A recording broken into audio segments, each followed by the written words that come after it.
할렐루야. 오늘 나를 믿는 자는 생수의 강이 흘러나오리라 라는 말씀으로 여러분들에게 하나님의 말씀을 선포하겠습니다. 요한복음은 다른 공관복음과 달리 예수 그리스도의 신성을 초점을 두고 있기 때문에 이해하기가 참 어려운 복음서입니다. 아마 4복음서 중에서 요한복음이 쉬운 문체로 적혀져 있지만 이해하기가 굉장히 어렵습니다. 우리가 이해하기가 어렵다는 것은 머릿속에 그림을 그려지지 않기 때문입니다. 우리가 지금 배우고 있는 바이블 맥에서도 마찬가지지만 그림을 그릴 때 이 성경이 어디쯤에 해당하는가 위치를 알게 되면 이 성경의 본문의 말씀을 잘 이해할 수가 있습니다. 예수님은 이 땅에 약 33년간 이 땅에 계셨습니다. 30년 동안은 공생애를 준비하셨고 공생애 3년 동안 예수님은 하나님이 주신 사역을 잘 감당했습니다. 공생애가 몇 년이라고요? 총 3년입니다. 그러면 요한복음이 1장부터 21장까지 되어 있잖아요.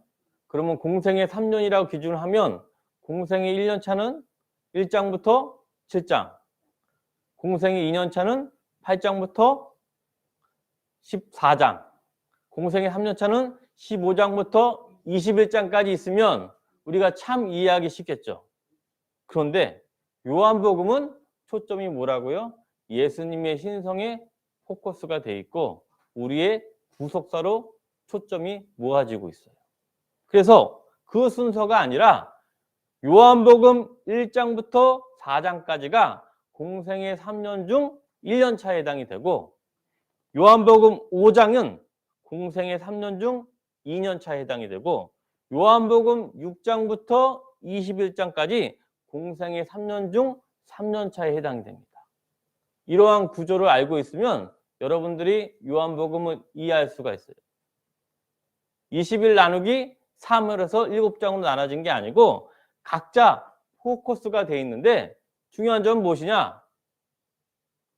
요한복음은 공생애 3년 중에서 3년 차에 포커스를 두고 있어요. 왜?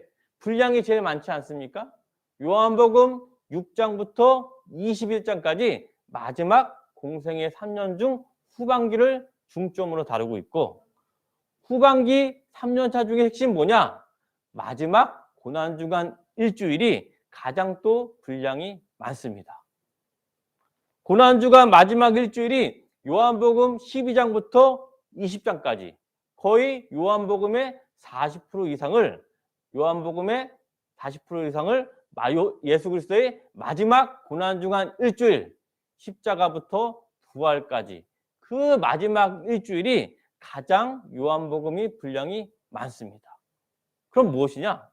요한복음의 핵심은 바로 구속사, 예수 그리스도의 신성과 더불어 하나님이신 예수 그리스도가 우리의 죄를 위해서 십자가에 못 박히사 우리의 보혈을 보여주심으로 말미암아 그 마지막 부활까지 그 초점으로 되어 있는 게 바로 요한복음의 핵심입니다.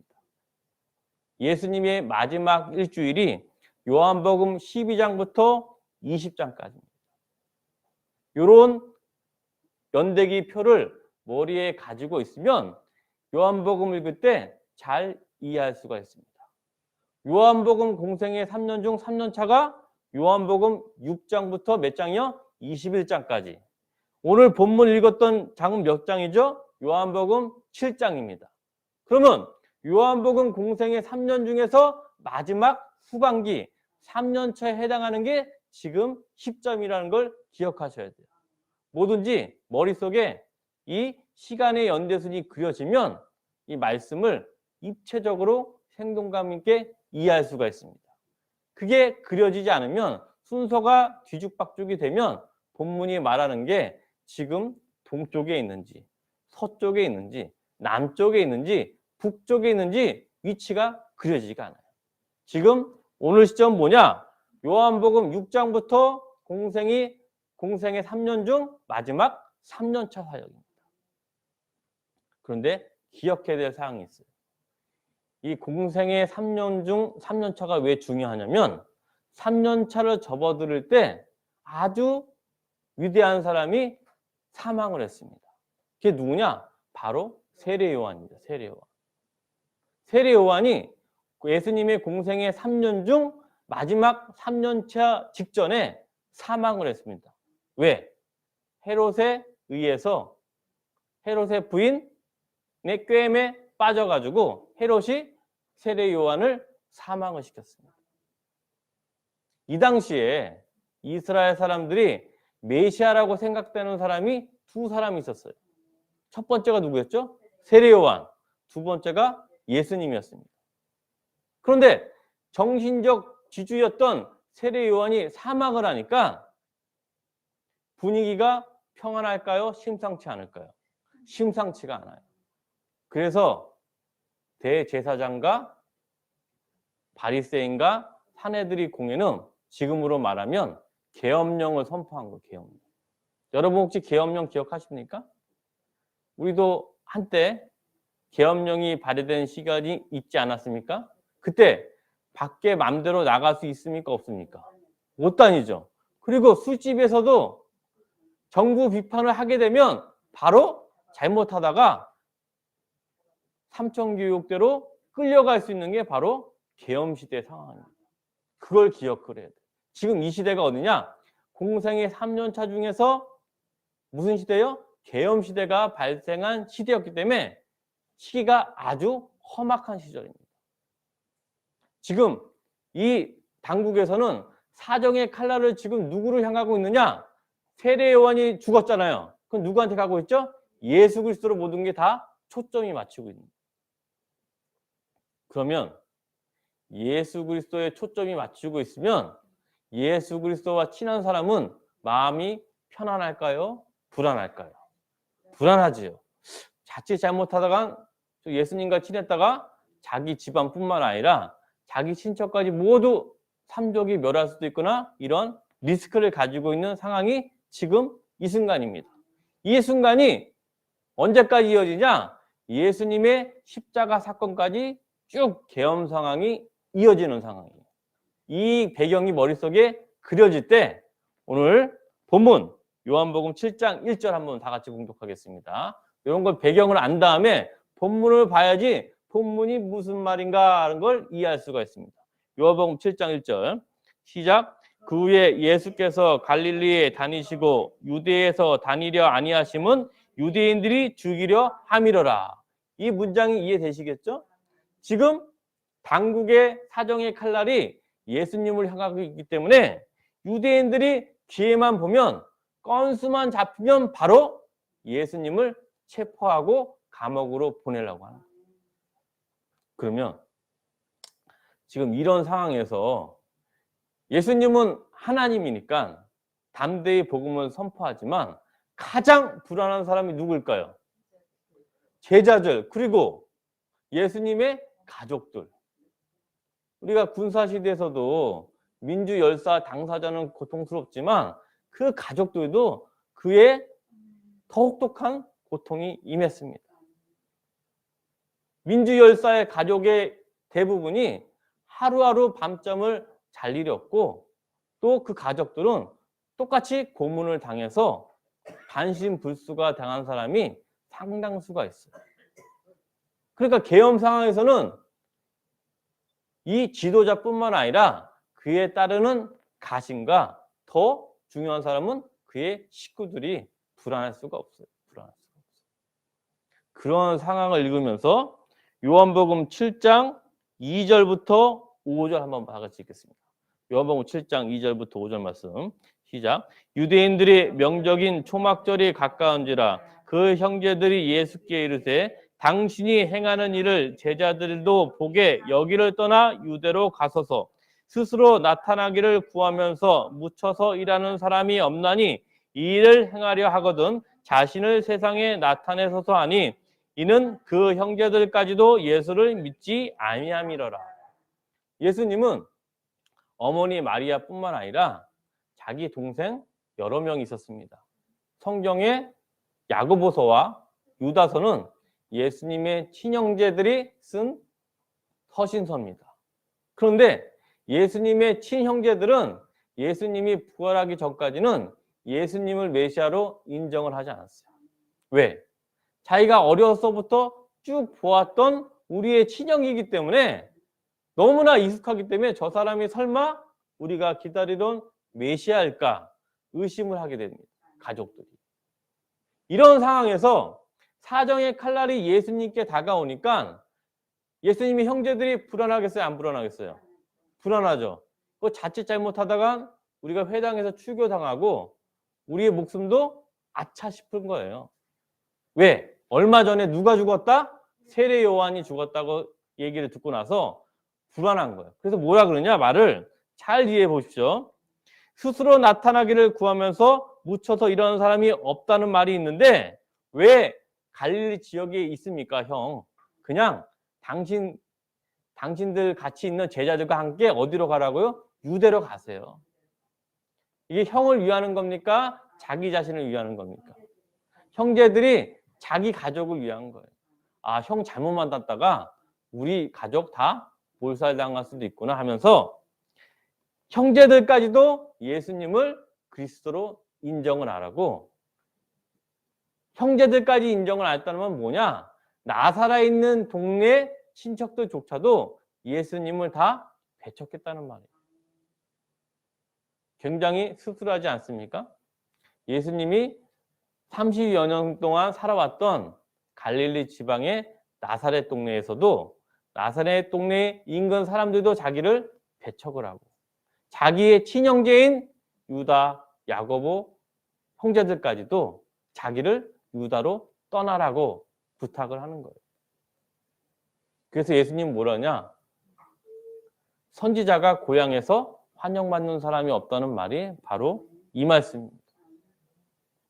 지금 요한복음 7장에서 초반절에 지금 누구한테 배척을 받았죠? 예수님의 가족들한테 예수님이 배척을 당했습니다.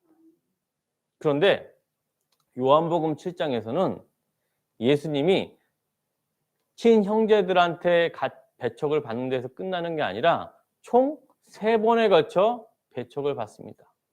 첫 번째는 누구냐? 본문에 나왔던 친형제고 두 번째 뭐냐? 유대인들.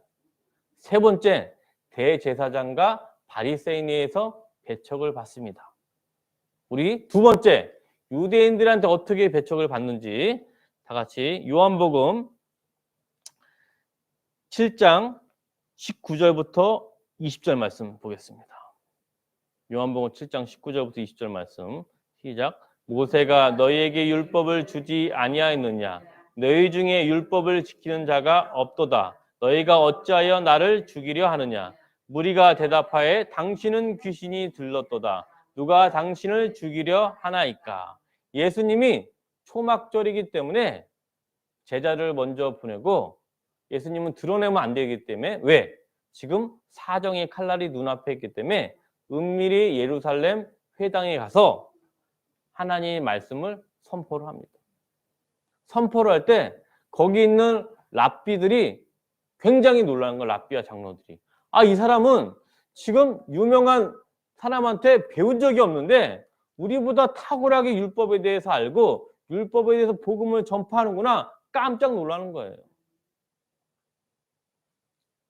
사도 바울이 가장 자기 자신을 의를 드러날 때 하는 말이 뭐냐? 나는 가말리엘 문화생이라고 합니다.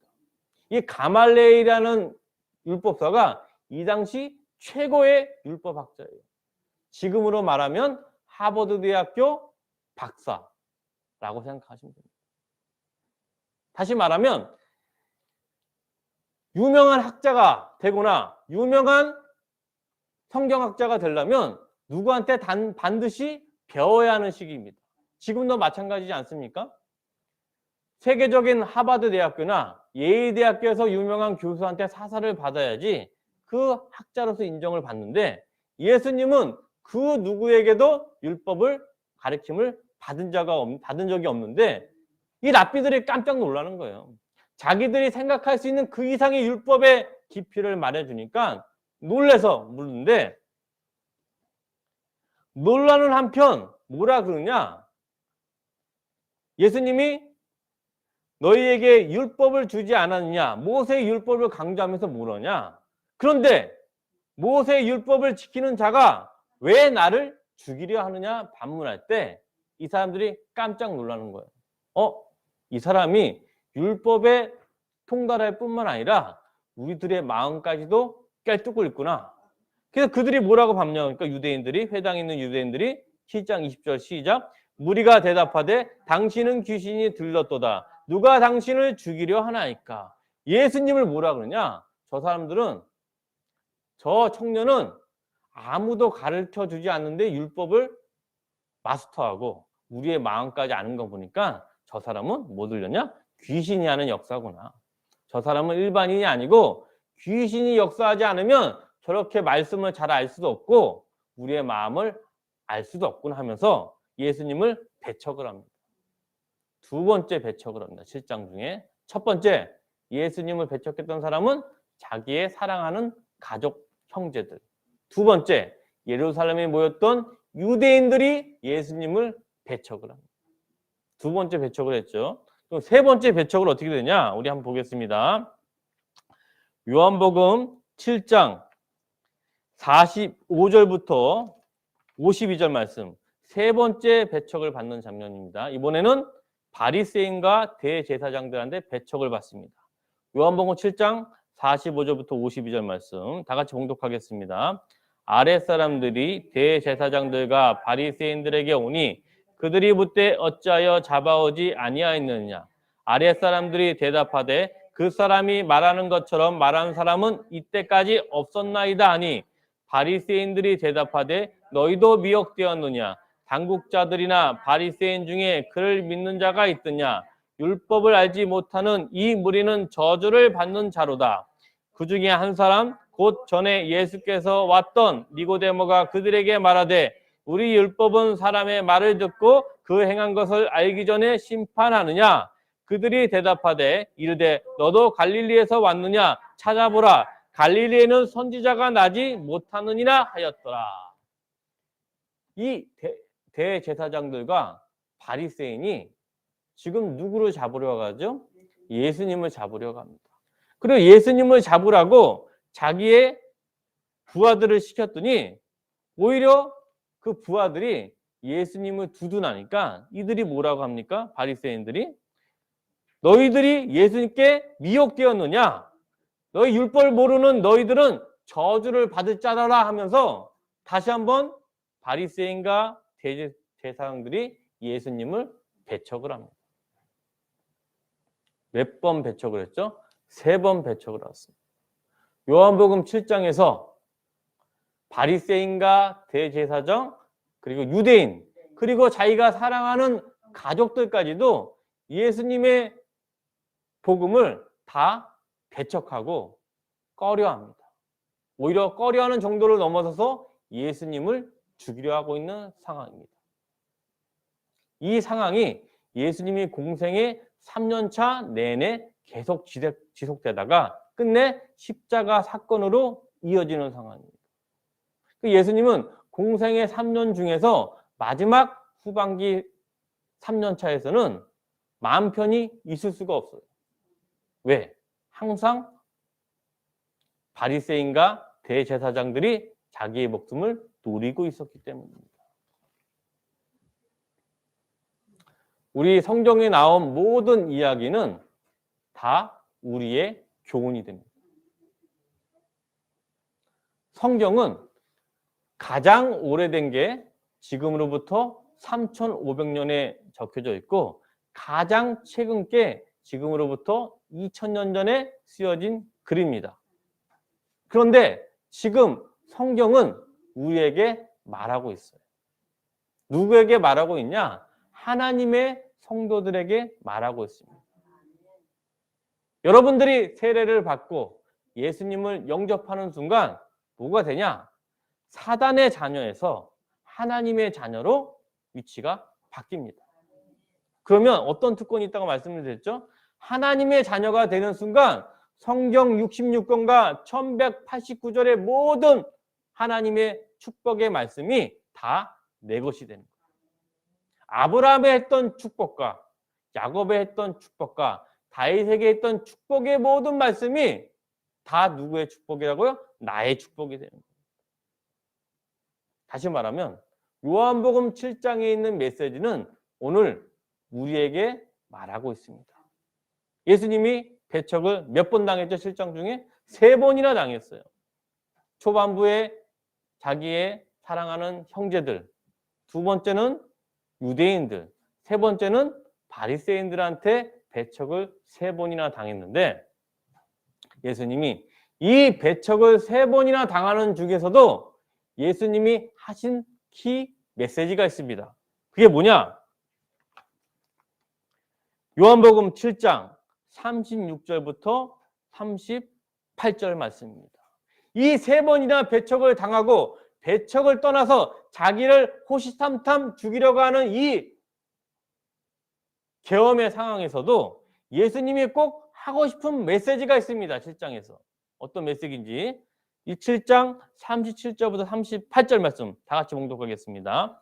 명절 끝날 곧 큰 날에 예수께서 서서 외쳐 이르시되 누구든지 목마르거든 내게로 와서 마시라. 나를 믿는 중 성경에 이름과 같이 그 배에서 생수의 강이 흘러나오리라 하시니 예수님이 말씀하시기를 이 어려운 상황에서 말씀하시기를 누구든지 목마르거든 내게로 와서 마시라. 나를 믿는 자는 그 배에서 생수의 강이 흘러나오리라. 7장 39절에 그 생수의 강이 뭐라 그랬죠? 바로 성령을 가리킨다고 나옵니다.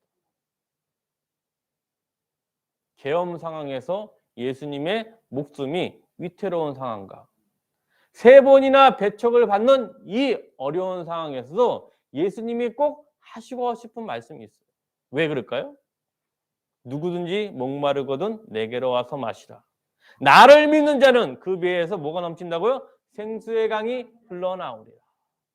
요한복음 7장에 나온 메시지는 예수님 자신을 위한 메시지가 아니고 예수님을 따르는 제자들을 위한 메시지입니다. 예수님이 한 모든 말씀과 모든 행동은 우리 성도들의 모든 모범이 됩니다. 예수님이 직접 몸으로 시범을 보이셨어요. 예수님이 탄생부터 부활과 승천까지 예수님의 모든 한 말씀과 행동은 우리한테 모범이 되고 기준이 됩니다. 예수님이 요한복음 7장에서 몇 번 배척을 당했죠? 3번 배척.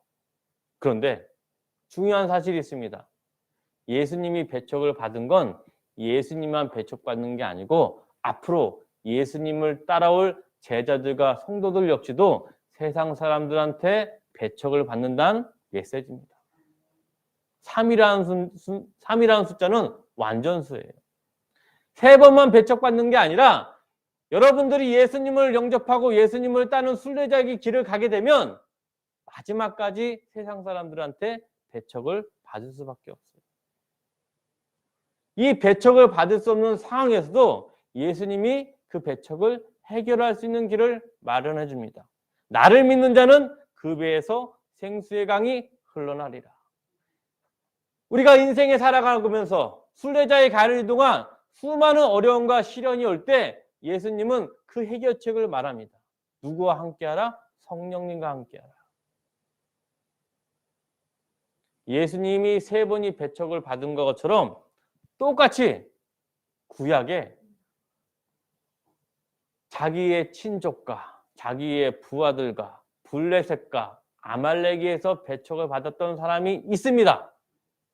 그 사람이 누군지 시편 56편 1절부터 4절까지 예수님처럼 똑같이 배척을 받았을 때 그가 어떻게 그 어려움과 역경을 이겨냈는가 시편 56편 1절부터 4절 다윗의 시편입니다.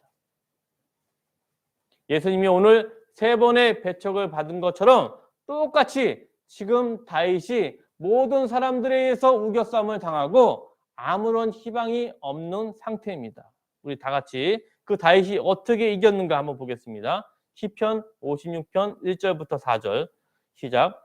하나님이여 내게 은혜를 베푸소서. 사람이 나를 삼키려고 종일 치며 압제하나이다. 내 원수가 종일 나를 삼키려 하며 나를 교만하게 치는 자들이 많사오니 내가 두려워하는 날에는 내가 주를 의지하리라. 내가 하나님을 의지하고 그 말씀을 찬송하리라.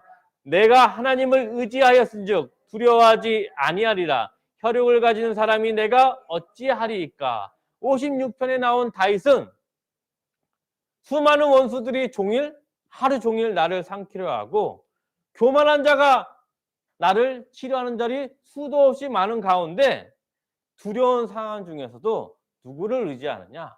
하나님 아버지를 의지한다고 고백하면서 내가 하나님을 의지하고 그 말씀, 로고스를 찬송한다 하면서 하나님을 찬송하고 있습니다. 똑같지 않습니까? 요한복음 7장에서 형제들과 유대인과 바리새인들에 의해서 사방에 우겨쌈을 당해도 예수님은 뭐라 그러냐? 나를 믿는 자는 그 배에서 생수의 강 성령님이 흘러나오리라. 온통 사방에 원수와 적들이 있을지라도 그를 이길 수 있는 길은 무엇이냐? 바로 생수의 강, 성령의 강을 마시는 방법뿐입니다. 그래서 다윗이 시편 56편 4절 내가 하나님을 의지하고 그 말씀을 찬송하리라 하면서 그 어려운 상황, 블레셋의 어려운 상황을 이겨냈습니다. 사랑하는 성도 여러분, 요한복음 7장 38절에 나왔던 나를 믿는 자는 그 배에서 생수의 강이 흘러나오리라. 이 말씀은 누구한테 또 이어지냐? 또 다윗과 같이 어려운 상황이 바로 또 한 사람이 있습니다. 바로 사도 바울입니다. 사도 바울이 1차, 2차, 3차 전도 여행을 가는 동안 환영을 해주는 사람이 있는 게 아니라 오히려 자기를 죽이려 들고 어떻게 하면 호시탐탐 다윗을 없앨 유대인들에 의해서 하루하루 잠을 자지 못하는 상황이었지만 다윗은 끝까지 자기의 사명을 완성했습니다. 그 배경이 바로 고린도 후서 4장 8절부터 10절 말씀. 다윗이 어떻게 그러한 위기의 상황에서도 그 어려움을 극복하고 자신의 사명을 완수를 했는지 고린도후서 4장 8절에서 10절 말씀이 그 원리가 나와 있습니다. 오늘 예수님과 다윗과 사도 바울을 통해서 우리가 수많은 원수들과 사람들의 배척을 받더라도 어떻게 이겨나가야 되는지 그 원리가 나와 있습니다. 고린도후서 4장 8절에서 10절 말씀 찾으셨습니까? 시작. 우리가 사방으로 우겨쌈을 당하여도 쌓이지 아니하며 답답한 일을 당하여도 낙심하지 아니하며 박해를 받아도 버림받지 아니하며 거꾸로 트림을 당하여도 망하지 아니하고 우리가 항상 예수의 죽음을 몸에 짊어짐은 예수의 생명이 또한 우리 몸에 나타나게 하려 함이라.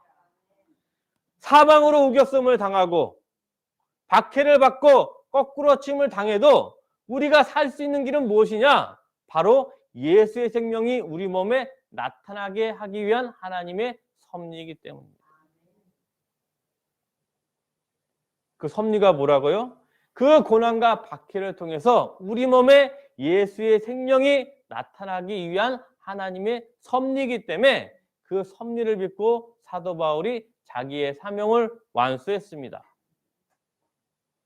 여러분들, 지난주 설교 중에 제가 출애굽기 14장을 하면서 꼭 기억해야 될 사항이 있다고 말씀드렸습니다.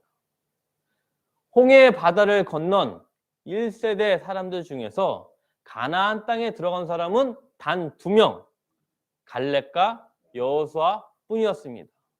그러나 그보다 더 중요한 사실이 있습니다. 홍해 바다를 건넜던 사람들 중에서 애굽으로 돌아간 사람은 단 1명도 없었습니다. 갈렙과 여호수아만이 가나안 땅에 돌아가는 그 사실보다 하나님이 홍해 바다를 통해서 한번 세례를 받는 사람은 결코 다시는 사단의 자녀로 돌아가는 걸 허용하지 않는다는 하나님의 예표가 바로 홍해 사건이었습니다.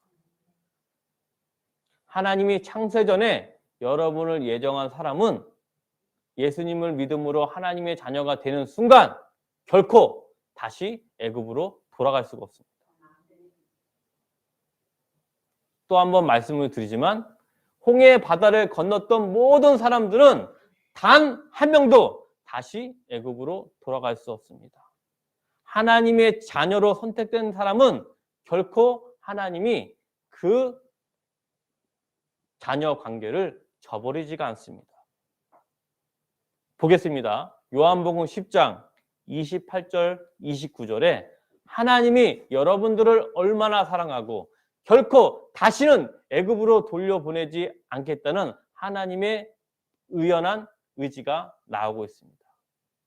단 한 사람도 광야에서 죽을 망정 애굽으로 돌아간 이스라엘 백성들은 단 한 명도 없었습니다. 그 이유가 나옵니다.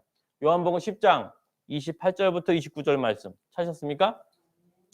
시작. 내가 그들에게 영생을 주노니 영원히 멸망하지 아니할 것이요 또 그들을 내 손에서 빼앗을 자가 없으니라. 그들을 주신 내 아버지는 만물보다 크심에 아무도 아버지 손에서 빼앗을 수 없느니라. 여러분들이 인생에 하나님의 자녀가 되는 순간 여러분 형제들이 여러분들을 배척을 하고 여러분들의 이웃들이 배척을 하고 정치인들이 배척을 할지라도 일단 하나님의 자녀가 되는 순간 아무도 아버지 손에서 여러분들을 빼앗을 수 없습니다. 하나님으로 예정된 사람은 결코 다시 사단의 자녀로 돌아갈 수가 없어요. 왜? 하나님이 여러분들을 성령으로 인쳤기 때문입니다. 그게 바로 성도의 견인입니다. 성도의 견인은 성도가 견뎌내고 성도가 이겨내는 게 아니라 하나님이 성령을 통해서 성도를 이겨내도록 지지해 준다는 거예요. 성도가 이겨내는 게 아니라 성도를 하나님이 지지하고 유지시켜 주는 게 바로 성도의 견인입니다. 왜 그럴까요? 하나님이 분명히 약속을 하셨어요. 요한복음 10장 29절에서 아무도 아버지 손에서 빼앗을 수 없느니라. 여러분들이 하나님의 자녀가 되는 순간 영원히 하나님의 자녀입니다. 하나님의 자녀가 되는 순간 주변 사람들이 여러분들을 그 자녀에서 호적을 지우려고 해도 결코 지워지지 않습니다. 왜? 창세전에 하나님이 여러분들을 사랑하셨기 때문입니다. 그거를 여러분들이 느끼려 그러면 오늘 읽었던 요한복음 7장 38절에 나를 믿는 자는 그 배에서 생수의 강이 흘러나오리라. 생수의 강이 흘러나올 때 우리가 성도의 견인을 할 수가 있는 거예요. 성도의 견인은 성도가 하는 게 아니라 하나님이 성도를 견인시켜 주는 거예요. 하나님이 가나안 땅으로 가도록 계속 낮에는 구름기둥과 밤에는 불기둥으로 인도할 때 그러한 원리를 알았기 때문에 다윗이 내가 하나님을 의지하고 그 말씀을 찬송하리라고 말했고 그 원리를 알았기 때문에 사도 바울이 예수의 생명이 또한 우리 몸에 나타나게 하려 함이라 라고 고백을 할 수 있었습니다. 우리가 인생을 사는 동안 반드시 여러분들은 오늘 예수님이 겪었던 세상의 사람들에 의해서 고난과 배척을 받게 됩니다. 그때 잊지 마십시오. 예수님은 약속하셨습니다. 나를 믿는 자는 그 배에서 생수의 강이 흘러나오리라. 요한복음 10장 29절에 아무도 아버지의 손에서 빼앗을 수 없느니라. 우리가 하나님의 자녀가 되는 권세와 축복은 그 누구도 빼앗을 수 없습니다. 하나님의 호적에 한번 올라가면 사단도 그 호적을 지울 수가 없습니다. 여러분들을 사랑하기 위해서 하나님이 창세전에 미리 다 예비해 주셨고 그리고 앞으로 본향도 지금 준비하고 계십니다. 이 본향을 사모하면서 여러분 오늘도 여러분 배에서 생수의 강이 흘러나올 때 사방으로 우겨싸움을 당하고 박해를 받아도 버림받아도 항상 예수의 죽음을 몸에 짊어질 수 있는 건 뭐냐? 바로 예수의 생명이 우리 몸에 나타나 있기 때문입니다. 이 말씀으로 여러분 승리하시고 어떤 고난과 박해가 올지라도 성령으로가 동행으로 말미암아 이번 주뿐만 아니라 주님 만날 때까지 승리하시기를 주의 이름으로 축원합니다.